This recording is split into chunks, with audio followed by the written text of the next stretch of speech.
Here's my DSD Strutter decoy. I've had this for 2 years and I haven't used it yet, but I plan to this year, hopefully. Usually I use the DSD Jake and the hinge there, but this year I'm gonna try the Strutter. And anyway, I made a base. Before it just came with a stake. I made a base and I purchased this. It's a motion box. I bought it at Walmart anyway. And I'm going to show you how I did this. But anyway, it came with stakes and you just push it down on the ground and then you put your decoy on top of it. And then you can use a remote to move your decoy around. But anyway, I made this platform and I've got some tent stakes that I put in the ground, put in the hole to hold it kind of firm to the ground. And this thing's on a hinge. I made it on a hinge so if the ground's uneven, you can rotate this up. And this pin right here, there's a shaft that runs through here that I can raise this up, and then I just anchor it off with another stake to keep it secure. But anyway, I'll show you how this thing works. Just turn it on right there. And this thing works at a pretty good distance.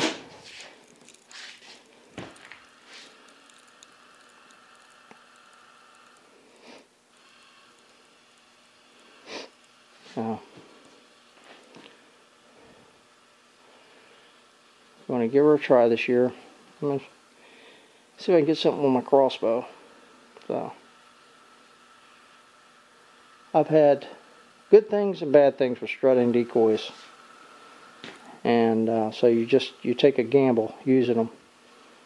Sometimes they'll come in and want to beat them up, and I've had them come in and take a look and take off running like a greyhound race. So anyway, there she is.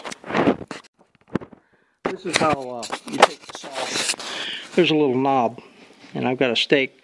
What I did is I cut a stake off. I had an extra stake. I cut it off, and I made a little flat spot for this screw. When you screw this in tight, it kind of holds it pretty steady. So anyway, I'm going to turn this camera off, and I'm going to show you. There's batteries in here, and here's the hinge here. This hinge right here. So, like I said, this thing will tilt back. I've got this here also that when I tilt this back, I slide this under here and it kind of makes it firm when I tie it down, anchor it down. It holds it in place. There we go. Now I'm going to change the batteries. Okay, here it is with some of the stuff off of it. These stakes go in here. These are just to hold it down when you get out there. And I made this one also to keep this from coming up. Now here's how it rotates. You know, if it's uneven ground, I use this little thing right here and I put under it. And then I take one of these stakes and I run through there and I just kind of like tie it off. But anyway, that's how that works. I made a little handle to carry it around. So.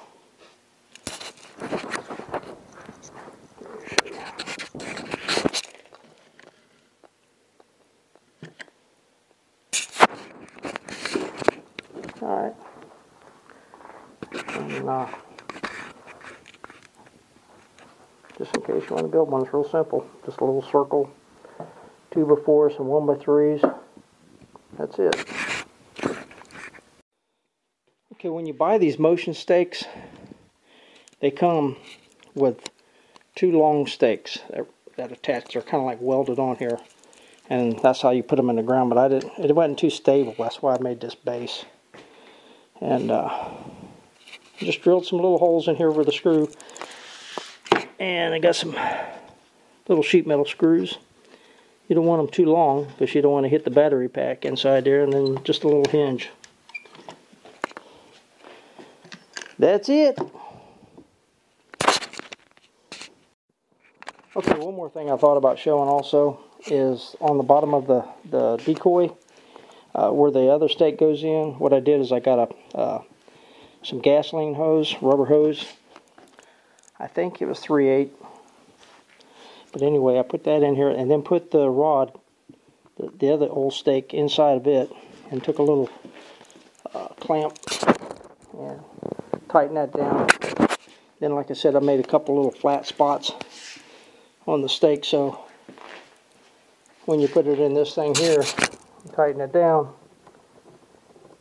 it holds it in place.